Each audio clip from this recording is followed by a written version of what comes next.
आखिर ये कुछ खास तरह की आवाजें हमें क्यों डराती है और आखिरकार रात में लाश को अकेले क्यों नहीं छोड़ा जाता है। तो फिर चलिए जानते हैं ऐसे ही कुछ और रोचक तथ्यों के बारे में। हेलो दोस्तों, welcome to our channel top 5 level. Number 5, catacomb Paris. दुनिया रहस्यों से भरी हुई है। इंसान को रहस्यमय चीजें सबसे ज्यादा लुभाती है। लाखों करोड़ों की संख्या में हर साल लोग पहाड़, नदी, बर्फ और झरनों को छोड़कर डरावनी जगह भी ज्यादा देखने को पसंद करते हैं। यहाँ पर हम आपको दुनिया की सबसे डरावनी लंबी सुरंग के बारे में बताने जा रहे हैं, जो उस शहर में बनी है जिसे प्यार का शहर कहते हैं, जिसकी संस्कृति में ही रोमांस बसा है। जो शहर अपने फैशन के लिए जाना जाता है और दुनिया भर के सेलिब्रिटीज जिस शहर की गोद में हर साल अपनी छुट्टियां बिताते हैं। चलिए अब आते हैं सुरंग पे। यह सुरंग 18वीं शताब्दी में इंसानी कंकालों से बनी हुई है। यह डरावनी सुरंग ब्यूटी ऑफ लव के पेरिस शहर में है। पूरी सुरंग 60 लाख लोगों के कंकालों से बनी हुई है। 320 किलोमीटर लंबी यह सुरंग पेरिस कैटाकॉम्ब के नाम से मशहूर है। इस सुरंग में कंकाल से ही दीवारें बनाई गई है। यह सुरंग रोशनी से जगमगाते शहर पेरिस की सबसे रहस्यमय जगह में से एक है। पूरी सुरंग को पब्लिक के लिए नहीं खोला गया है, लेकिन सुरंग के कुछ खास हिस्सों को पर्यटक देख सकते हैं। ये सुरंग नहीं बल्कि पूरा का पूरा कब्रिस्तान है। इस जगह डरावनी सुरंग में आपको जगह जगह इंसानी कंकाल दिखेंगे। यहाँ पर आपको कपाल की हड्डियों से बनी दीवार दिखेगी। इस सुरंग की सबसे बड़ी रोचक बात तो ये है कि 18वीं शताब्दी में पेरिस में कब्रिस्तान के लिए जगह कम पड़ गई थी और कई शवों को पूरी तरह से जलाया नहीं जा सकता था। ऐसे में अधिकारियों ने इन शवों को भूमिगत खदानों में डलवा दिया था। ऐसे ही 1780 से लेकर 1814 तक करीब 60 लाख से ज़्यादा शवों को इस सुरंग में डलवा दिया। साल 2014 में पेरिस पुलिस इस कैटाकॉम्ब में ट्रेनिंग कर रही थी। तब उसने यह एक सिनेमा रूम को खोज निकाला। और अजीब बात तो ये है कि यह सिनेमा रूम स्क्रीन से लैस था। यह रेस्टोरेंट और बार भी बनाए गए थे। फोन और पावर लाइन की भी सुविधा थी। आज तक इस बात का पता नहीं चल पाया कि यहाँ पर सिनेमा रूम और बार किसने बनाया था। 1780 में जब कंकालों की लंबी कतार लग गई या फिर कंकालों का ढेर लगने लगा, तब एक पादरी के कहने पर कंकालों से दीवारनुमा आकृति बना दी गई ताकि मृत लोगों की आत्मा को शांति मिल सके। Number 4, scary sound. अगर आप कोई डरावनी फिल्म को आवाज म्यूट करके देख रहे होंगे तो वो डरावने से डरावने दृश्य पर भी आपको डर नहीं लगेगा, बल्कि कुछ समय बाद आपको वो फिल्म उबाऊ और कॉमेडी भी लगने लगेगी। वही इस काम को उल्टा करते हुए सीन को देखना बंद कर केवल आवाज सुने तो डर भले ही ना लगे लेकिन खत्म तो नहीं होगा।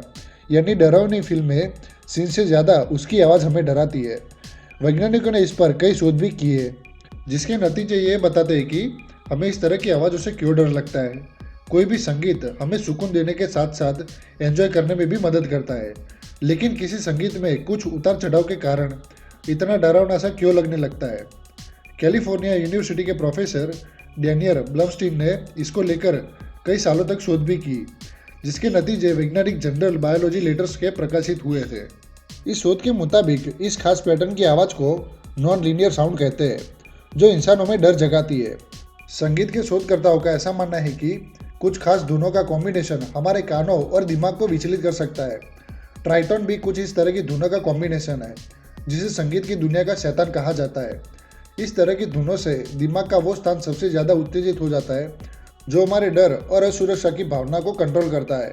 हिंदी फिल्मों में पायल और घुंघरू की झनकार, बादल का गरजना, बिजली का कड़कना और हवा का चलना आदि ऐसी धुनें हैं जो हमारे डरों के साथ ही जुड़ी हुई है। नॉन लीनियर साउंड सामान्य म्यूजिक रेंज से काफ़ी ऊंची आवाज़ होती है, जो साधारण तौर पर जानवरों के वोकल कॉर्ड से ही निकलती है। यह साउंड तो जानवरों को किसी असुरक्षा में चेतन करता है, लेकिन इंसानी मस्तिष्क को इसकी वजह से डर के हार्मोन्स में उतार चढ़ाव होता है। आवाज़ से होने वाले डर का भी दो तरह से प्रभाव पड़ता है। अगर हम चिड़ियाघर में शेर की आवाज़ सुनकर भी डर जाए तो ये डर ज़्यादा देर तक नहीं रहेगा, क्योंकि हमारा मस्तिष्क हमें तुरंत ही बता देगा कि ये आवाज़ कहाँ से आ रही है। वही अंधेरे में या अकेले में आवाज़ का स्रोत नहीं पता चलता। इस वजह से हार्मोन का उतार चढ़ाव होता रहता है, जिससे कई शारीरिक बदलाव भी देखने को मिलते हैं, जैसे पसीना आना, धड़कन बढ़ जाना, आंखों का फैल जाना। बस इन सब कारणों की वजह से कोई भी अजीब तरह की आवाज़ से हमें डर लगने लगता है। Number 3, hello town. दुनिया भर में ऐसी बहुत सी जगह है जो अपने आप में ही काफ़ी अजीबोगरीब और रहस्यमय होती है। हम में से हर कोई ऐसी जगहों पर रहना या घूमना पसंद करता है जो सुरक्षित भी हो, लेकिन इस धरती पर बहुत सी ऐसी जगह है जो इंसानों के लिए खतरनाक मानी जाती है। उन जगहों पर इंसानों का जीवन हमेशा खतरे में रहता है। इनमें से कुछ खतरनाक स्थानों में आज भी लोगों को जाने की मनाही है। चलिए आज हम आपको बताते हैं अमेरिका के उस शहर के बारे में जहां आज भी लोग जाने से डरते हैं और शैतानों का घर कहते हैं। हम बात कर रहे हैं अमेरिका के बोस्टन के हेल टाउन की। यह टाउन तकरीबन पिछले 40 साल से वीरान पड़ा रहा है। इस शहर में पक्की सड़कें हैं, मकान है, बिजली है, खंबे हैं, लेकिन इसका इस्तेमाल करने के लिए कोई भी नहीं है। इसी बात से अंदाजा लगाया जा सकता है कि इस शहर को लेकर लोगों के दिल में कितना खौफ होगा। यहाँ तक कि लोग इस शहर को हेल टाउन और शैतानों का शहर भी कहते हैं। दरअसल यह शहर बोस्टन समिटी काउंटी का सबसे पुराना गांव है, जिसे 1806 में कुछ लोगों ने बसाया था। 1820 तक लोगों की तादाद बढ़ी तो उन्होंने यहाँ पेपर बनाने की फैक्ट्री लगा ली। कई पेपर मिल्स होने की वजह से इस शहर का शुरुआती नाम बोस्टन मिल था।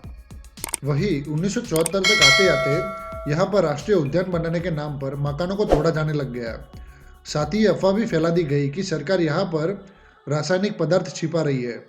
तभी से लोगों का मानना है कि जो भी इस शहर में समय पर नहीं निकला वह रासायनिक पदार्थों के चपेट में आ जाएंगे। यहाँ तक लोगों का यह भी मानना था कि जो लोग वहाँ मरे उनकी आत्माएं आज भी उस शहर में भटक रही है और वहाँ जाने वाले लोगों को बेरहमी से मार देती है। कुछ लोग इस जगह को शापित मानते हैं तो कुछ लोग मानते हैं कि रात के समय में यह शहर नर्क में तब्दील हो जाता है, इसलिए तभी से यह पूरा शहर वीरान पड़ा है। Number 2, gate of death. अगर आपने इतिहास पढ़ा होगा तो हिटलर को तो जरूर जानते होंगे। वही हिटलर जो जर्मनी का एक खूंखार तानाशाह था और यहूदियों का कट्टर दुश्मन। कहते हैं कि दूसरे विश्व युद्ध के दौरान पोलैंड में हिटलर की नाजी सेना के बनाए यातना शिविरों में करीब 10 लाख लोगों ने अपनी जान गंवाई थी, जिसमें ज़्यादातर यहूदी थे। इस यातना शिविर को ऑस्टविट्ज़ कैंप के नाम से जाना जाता है। ऑस्टविट्ज़ कैंप के बाहर ही एक बड़ा सा लोहे का दरवाज़ा है जिसे गेट ऑफ डेथ यानी कि मौत का दरवाज़ा कहा जाता है। कहते हैं कि बड़ी संख्या में यहूदी लोगों को रेलगाड़ी में भेड़ बकरियों की तरह लाद कर उसी दरवाजे से यातना शिविरों में ले जाया जाता था और इसके बाद उन्हें ऐसी ऐसी यातनाएं दी जाती थी जिसकी आप कल्पना भी नहीं कर सकते। ऑस्टविट्ज़ कैंप एक ऐसी जगह पर था और उसे इस तरह बनाया गया था कि वहाँ से भाग पाना नामुमकिन सा था। यहाँ पर बूढ़े और बीमार लोगों को कैंप के अंदर बने गैस चैम्बर में डालकर जिंदा जलाया जाता था। कहते हैं कि ऐसे लाखों लोगों को इस गैस चैम्बर में डालकर मार दिया गया था। ऑस्टविट्ज़ शिविर में परिसर में ही एक दीवार है जिसे वॉल ऑफ डेथ यानी कि मौत की दीवार कहा जाता है। कहते हैं कि ये अक्सर लोगों को बर्फ के बीच खड़ा कर गोली मार दी जाती थी। नाजियों ने ऐसे ही हजारों लोगों को मौत के घाट उतार दिया था।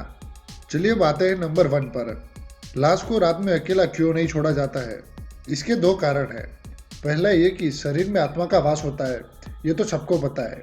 जब तक आत्मा शरीर में होती है शरीर जीवित रहता है। आत्मा के निकलते ही शरीर में चेतना समाप्त हो जाती है और शरीर निर्जीव हो जाता है। यदि शरीर में कोई आत्मा प्रवेश कर जाए तो शरीर फिर से जीवित हो उठेगा। मूल आत्मा पुनः उस शरीर को नहीं पा सकती है क्योंकि उसमें रहने की उसकी अवधि पूरी हो चुकी होती है।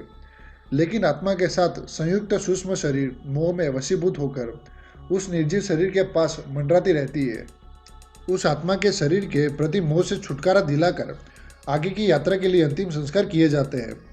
रात्रि काल में मृत्यु होने पर अथवा किसी अन्य वजह से सूर्यास्त हो जाने से मृत शरीर की अंतिम क्रिया के लिए सूर्योदय की प्रतीक्षा करनी होती है।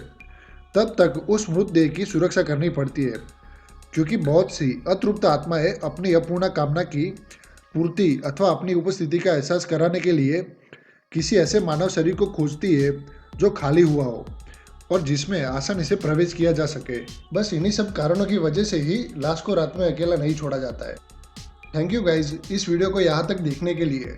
और अगर आप इस चैनल में नए हो तो प्लीज़ इस चैनल को सब्सक्राइब करना ना भूलें, जिससे हम आगे आपके लिए ऐसे ही वीडियो नए नए ला सकें।